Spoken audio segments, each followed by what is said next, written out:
ሁሉም ልጅ አባቱን የሚያየው እንደ ሂሮ ነው። እዚህ ምድር ላይ አባት መሆን ትልቅ መታደል ነው። ግን ደግሞ ከባዱ ነገር ከአባትነቱን ባሻገር ለልጁ ጥሩ አባት ሆኖ መገኘት ነው። ልጆቻችሁ ምርጥ አባት ስለመሆናችሁ የምትጠራጠሩና ከምርጥ አባት የሚጠበቁ ነገሮችን ማወቅ የምትፈልጉ ከሆነ ይህ ቪዲዮ ለእናንተ ነው። በዚህ ቢዚ በሆነ ዓለም ውስጥ ብዙ አባቶች በስራ በተለያዩ ኃላፊነቶች ተጨናንቀዋል። በእነዚህ ነገራቶችም ውስጥ ሆነው ለቤተሰቦቻቸው ለመገኘት ይሞክራሉ። ለእነዚህ ነገራቶች ሁሉ መልስ ማግኘት አትችሉም ይሆናል። ግን ደግሞ ትክክለኛውን መሳሪያ በመጠቀም ልጆቻችሁ እድሜ ልካቸውን የሚያከብሩትና ከልባቸው የሚወዱት አባት መሆን ትችላላችሁ። ይህ መሳሪያ ምንድነው ካላችሁ እነዚህን 5 ፓወርፉል የሆኑ ውጤታማነታቸው በተግባር የተረጋገጡ ቀላል ስትራቴጂዎችን በመጠቀም ለልጆቻችሁ ምርጥና አሜዚንግ አባት መሆን ትችላላችሁ። ስለ ቪዲዮ አንድ ሚስጥር ልንገራችሁ። 5ኛው ስትራቴጂ ምርጥ አባት ለመሆን ሱፐር ፓወርፉል የሆነ ስትራቴጂ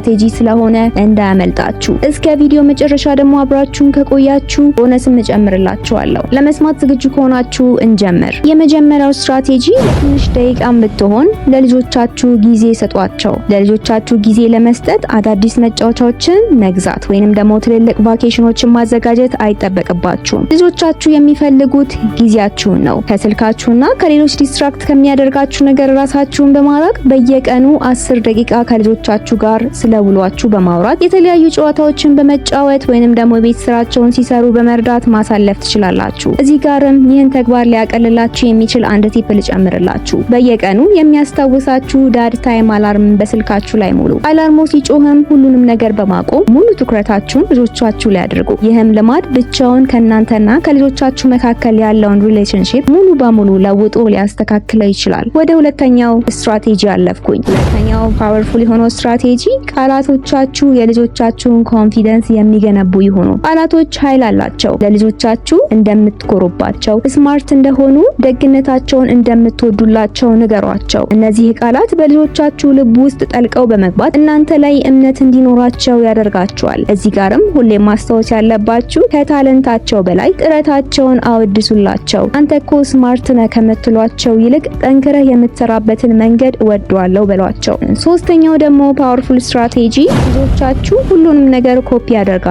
ስለዚህም እናንተ አርአያ ሁኑላቸው። ልጆች ከሚሰሙት ይልቅ በማየት ነው የሚማሩት። ንዴታችሁን የምትገልጹበት መንገድ፣ ከሌሎች ጋር የምታወሩበት እንዲሁም ደግሞ በተበሳጫችሁ ጊዜ ብስጭታችሁን የምትገልጹበት መንገድ ልጆቻችሁ ሁሉንም ነገር ነው የሚያጠኑት። ስለዚህም በምትበሳጩበት ጊዜ ራሳችሁን ለመቆጣጠርና ለማረጋጋት ሞክሩ። በዚህ ጊዜም ለልጆቻችሁ የምታስተምሯቸው ችግርን የመፍታት ችሎታን ብቻ ሳይሆን ኢሞሽናል ኢንተለጀንስን ነው። አራተኛው ፓወርፉል ስትራቴጂ ደግሞ ዲሲፕሊንን ከቁጣ ጋር ሳይሆን ከፍቅር ጋር አስተምሯቸው። ልጆችን ስርዓት ማስያዝ አስፈላጊ ነገር ቢሆንም ለስነ ስርዓት ግን ቁጣ አስፈላጊ ነገር አይደለም። ለልጆቻችሁ በተረጋጋ መንፈስ ስርዓትን ስታስተምሯቸው ከፍርሃት ይልቅ ራስን መግዛትና ሪስፔክትን ታስተምሯቸዋላችሁ። እዚህ ጋርም እንዴት እንደምትተገብሩት አንድ ቲፕ ልንገራችሁ። ቤት ውስጥ ግልጽ የሆነ ህግን አውጡ። ህጉንም ጥቅሙ ምን እንደሆነና ህጉን ከተላለፉ ምን እንደሚደርስባቸው በተረጋጋ መንፈስ በዝርዝር አስረዷቸው። ህጉን ሲተላለፉ ስታዩም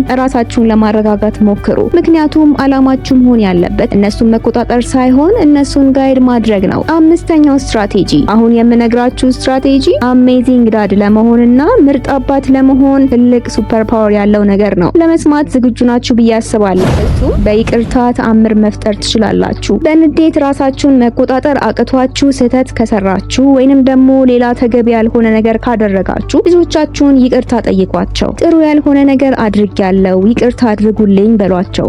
በዚህም ልጆቻችሁ ፍጹም አለመሆን ችግር እንደሌለውና ከስህተት መማር ትክክለኛ የሆነ ጥንካሬን እንደሚሰጥ ያስተምራቸዋል። ይህም ልጆቻችሁ ህይወታቸውን ሙሉ የሚዘልቅ ንጹህ የሆነ የመተማመን ስሜት እንዲኖራቸው ያደርጋል። አሁን ደግሞ ቃል በገባሁላችሁ መሰረት ቦነሱን የምነግራችሁ ሰዓት ደርሷል። እሱም ትኩረታችሁን ፐርፌክሽን ላይ ሳይሆን ኮኔክሽን ላይ አድርጉ። ልጆች ፐርፌክት የሆነ አባት አያስፈልጋቸውም። በጣም የሚወዳቸው ቀጣይነት ባለው ሁኔታ ከነሱ ጋር የሚያሳልፍና ጊዜ የሚሰጣቸው አባት ነው የሚያስፈልጋቸው። ስለዚህም ትኩረታችሁን ከፐርፌክሽን ላይ በመቀነስ ወደ ኮኔክሽን ላይ አድርጉ። ከልጆቻችሁ ጋር አብራችሁ ሳቁ፣ ሚሞሪ እንዲኖራችሁ አድርጉ። ከምትናገሩ ይልቅ እነሱን አዳምጧቸው። ያለ ቅድመ ሁኔታ ደግሞ ውደዷቸው። ከዛሬ በመጀመር የነገርኳችሁን ስትራቴጂዎችን በመተግበር በልጆቻችሁ የወደፊት ህይወት ላይ የስኬት አሻራችሁን ማሳረፍና እናንተም እንደምትመኙት አይነት ምርጥና አሜዚንግ አባት መሆን ትችላላችሁ። ከአምስቱ ስትራቴጂዎች ውስጥ ዛሬ የቱን ለመተግበር አቀዳችኋል? ኮሜንት ላይ አጋሩ። ይህን ጠቃሚ ቪዲዮ ለእናንተ ጠቃሚ ሆኖ ካገኛችሁት ላይክ፣ እንዲሁም ለሌሎች ወላጆች ሼር ማድረግ አትርሱ። ለወላጆች አስፈላጊና ጠቃሚ ኮንተንቶችን ከፈለጋችሁ ሰብስክራይብ ማድረግ፣ ሁሌም የሚለቀቁ ቪዲዮዎች እንዳያመልጧችሁ ደግሞ